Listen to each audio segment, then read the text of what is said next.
Notre deuxième invité ce matin, c'est le directeur général du Fonds pour la promotion agricole, M. Awissoussi. M. Awissoussi, bonjour. Bonjour, M. Tanguy. Votre structure travaille justement à aider les organisations paysannes et les acteurs du monde agricole à décrocher des financements. D'abord, comment ça se passe, le mécanisme? Ce mécanisme, oui, comme vous l'avez très bien dit, c'est pour assurer la promotion de l'investissement dans le secteur, de l'investissement privé dans le secteur agricole. Donc, essentiellement, avec bien sûr deux axes, à savoir un axe subvention ciblé, et j'ajoute bien sûr ciblé, ça veut dire qu'on ne fait pas des subventions tous azimuts, et le deuxième axe, c'est bien sûr faciliter bien sûr l'accès au crédit. Et là, c'est donc l'utilisation d'instruments financiers appropriés. Je pourrais peut-être revenir sur les détails de ces instruments-là. Alors, quels sont les grands, je dois dire, grands points qu'on doit retenir? Voilà les grands points qu'on doit retenir, puisque nous sommes à l'ère de la reddition des comptes. Je vais peut-être d'abord situer l'écosystème financier du secteur agricole avant 2016 et maintenant après 2016. Donc avant 2016, c'est trois éléments qui caractérisent plus ou moins l'écosystème financier du secteur agricole. Que vous souviennent cette fameuse déclaration de Maputo où les chefs de d'État se sont réunis bien sûr pour dire que désormais nous devons pouvoir consacrer au moins 10% des dépenses. Voilà, exactement.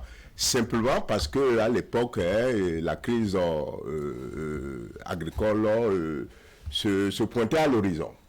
Le constat, c'est qu'avant 2016, comme d'ailleurs la plupart des pays africains, ce taux de 10%, qui n'est pas magique, c'est bien sûr à partir de certains calculs-là que ça a été décidé. Malheureusement, beaucoup de pays n'ont pas pu atteindre ce seuil-là, y compris aussi donc là le Bénin. Donc ça fait vraiment le premier élément. La déclaration de Maputo n'a pas pu être respectée, on n'a pas pu atteindre les 10%.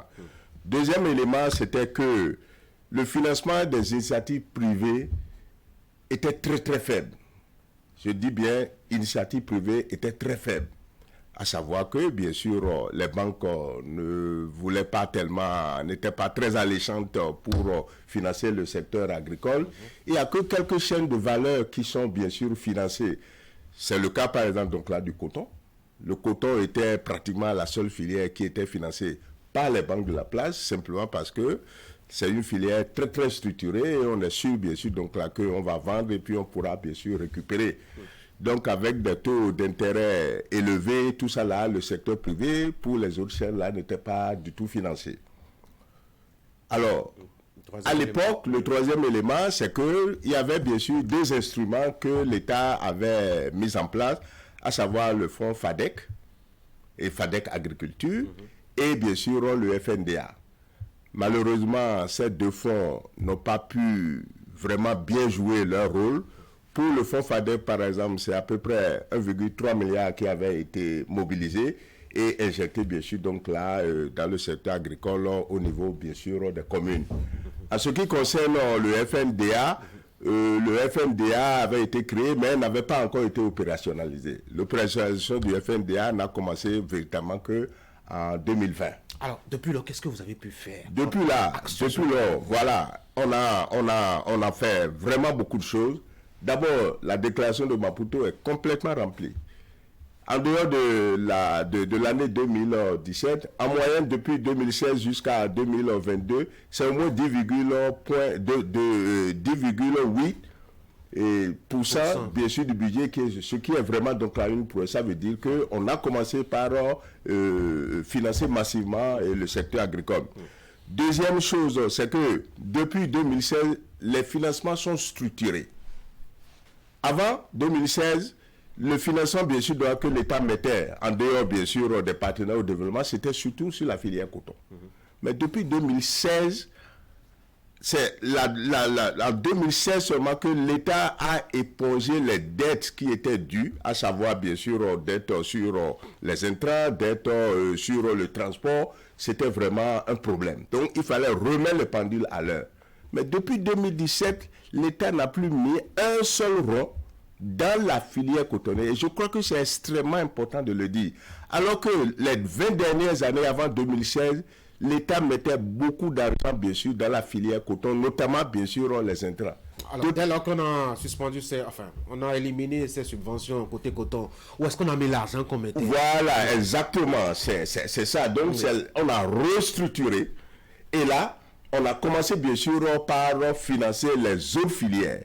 Et en 2024, en 2022, par exemple, le volume total, bien sûr, du financement et agricole par l'État, c'est 224 milliards qui ont été, bien sûr, jetés. Bien sûr, donc là, pour les autres filières. Mais je dois préciser que en 2022-2023, il y a eu cette grande crise avec l'Ukraine, la guerre russo-ukrainienne, qui a fait que l'État a été obligé, bien sûr, donc là, de subventionner un peu les intrants, y compris alors les intrants coton. Sinon, l'État n'intervient vraiment plus. Quelles sont les autres filières dans lesquelles on a vraiment... Les autres filières, il y a le soja, il y a le maïs, il y a le palmier à huile, il y a beaucoup d'autres choses là, il y a le secteur élevage, et tout ça là, on a vraiment commencé par vraiment financer massivement, ce qui fait que ça a repris. Maintenant, pour le fonds FADEC, par exemple, rapidement, le fonds FADEC aussi a connu, bien sûr, un boom de 2016 à aujourd'hui, c'est à peu près 11,9 milliards qui ont été, bien sûr, donc là, mobilisés. Et ça, là, ça comprend, bien sûr, 2 milliards de la coopération suisse. Je crois que c'est important de le mentionner. Absolument, oui. Ensuite, en dehors, bien sûr, donc là, du fonds FADEC, il y a maintenant, donc là, le FNDA, qui a vraiment repris le travail. Et puis maintenant, là, au jour d'aujourd'hui, on est à peu près à 81,2 milliards qui ont été, bien sûr, injectés dans le secteur. De la part de l'État? Non, pas de la part de l'État. Voilà, parce que justement, je vous avais dit que on a maintenant donc la restructuré, bien sûr, donc là, le financement. Et là, le FNDA est là pour faciliter l'accès au crédit. Et donc, surtout pour le secteur privé. Parce que l'agriculture, c'est après tout une affaire, donc la privée. Donc, comment faire pour que les privés puissent avoir l'argent? C'est bien sûr donc là le rôle que le FNDA a joué. Et là, sur les 81 milliards, c'est 72,4 milliards qui ont été mobilisés en matière donc là de crédit. Donc, le crédit que les partenaires financiers ont amené, c'est à peu près 72 milliards. Et il y a quand même aussi 5,4 milliards dans les 81 milliards de bonification, qui est aussi quelque chose d'extrêmement important, parce que la bonification, c'est quoi? Quand les gens vont faire un crédit, si c'est des crédits d'investissement, ou des intrants spécifiques, là, l'État a décidé, bien sûr, de bonifier. Donc, si c'est un crédit à 9% auprès d'une banque, c'est que l'État paye, bien sûr, donc là, 7%, et ce n'est que 2% que le privé. Donc, ce qui est vraiment un incitateur pour permettre, bien sûr, donc là, au privé d'investir. On n'a pas vraiment des banques vraiment importantes qui s'engagent avec les acteurs du privé. On a juste que les microstructures de financement, pour la plupart. Non, ce n'est pas vrai. Ce n'est pas vrai. C'est vrai, il y a les microfinances, parce que la plupart du temps, nous avons bien sûr une agriculture familiale, dont les petits producteurs sont nombreux. Mais de plus en plus maintenant, il y a de grosses pointures, je vais dire, les PME là qui s'investissent. On est toujours dans les PME. Non, mais les banques sont dans la place. Oui, non, bon, écoutez, si je prends par exemple Premium Royal, c'est plutôt c'est beaucoup de milliards qu'ils ont mobilisés auprès par exemple donc là de la BIC, avec bien sûr de la bonification et du FNDA pour investir bien sûr donc là dans la rizerie. Si je prends Orana par exemple là, ça c'est des grosses pointures aussi. On va pas faire assez de publicité à ces pointures. Voilà. Alors, quel est le plus gros crédit qu'un acteur agricole je dois dire, obtenu justement grâce au FNDA? Ok, grâce au FNDA, jusque-là, je crois que c'est au moins 4 milliards qui ont été bien sûr donc là et mobilisés et pour un individu. Un seul individu. Ah oui, bien sûr. Au Bénin. Investir dans l'agriculture. Dans l'agriculture. Maintenant, si je prends la Sonama, puisqu'on a facilité aussi le crédit à Sonama, c'est 44 milliards. C'est 44 milliards qui ont été mobilisés grâce bien sûr aux facilités du FNDA et qui ont été mobilisés bien sûr par la Sonama. Je crois que ça fait beaucoup. Parce que la mécanisation, c'est un élément extrêmement important si nous voulons évoluer d'une agriculture de subsistance à une agriculture commerciale. Mais est-ce que les acteurs y remboursent? Oui, je crois que jusque-là, le taux de remboursement est quand même assez intéressant. Si je prends la SFD, nous avons un portefeuille à risque à peine de 3%. ça veut dire que c'est quand même vraiment chaud là. Santé, Maintenant, au niveau, bien sûr, des banques, vous savez que dès qu'il y a un petit, puisque au niveau des banques, c'est de gros montants qui sont là. Dès qu'il y a un petit hic où quelqu'un ne paye pas, ça met vraiment donc là et tout le système en chaud là. Donc au niveau bien sûr des banques, on doit être à peu près à 18% le taux, le portefeuille à risque. Mais c'est des choses là qui sont très dynamiques, qui évoluent et dès que les gens remboursent là, et ça reprend. Donc je crois que globalement, ça allait bien sûr d'aller. Est-ce que vous avez un tableau statistique qui récapitule le nombre de personnes déjà impactées par cette affaire? Absolument. Aujourd'hui, nous avons au moins 4500 bénéficiaires, dont 4000 et quelques, dont 4900 bénéficiaires, femmes, qui ont déjà bénéficié, bien sûr, des facilités du FNDA. Pourquoi vous priorisez plus les femmes? Ah oui, parce que gender, le genre, vous savez que... Bon, les plus grosses propriétés appartiennent aux hommes. Ah oui, les plus grosses... À cause de l'histoire, à cause de la coutume, etc. Justement, oui. Mais les femmes aussi investissent beaucoup dans l'agriculture et on ne se rend pas compte. Et c'est pour ça, justement, qu'il faut quand même qu'on fasse une certaine part aux femmes là pour les aider vraiment à avoir le financement dont elles ont besoin pour pouvoir financer effectivement le secteur. Est-ce que c'est sur l'ensemble du territoire national ou bien il y a une accumulation, une concentration? Non, nous intervenons du nord au sud, de l'ouest à l'est. C'est tout le territoire avec toutes les filières. Alors, vous aviez fait cette opération depuis, mettons, 3 ans à peu près. On a pu quand même rencontrer quelques acteurs qui ont bénéficié de vos actions et qui ont accepté de se confier à nous. On va les suivre dans cet extrait que je vous propose. Okay.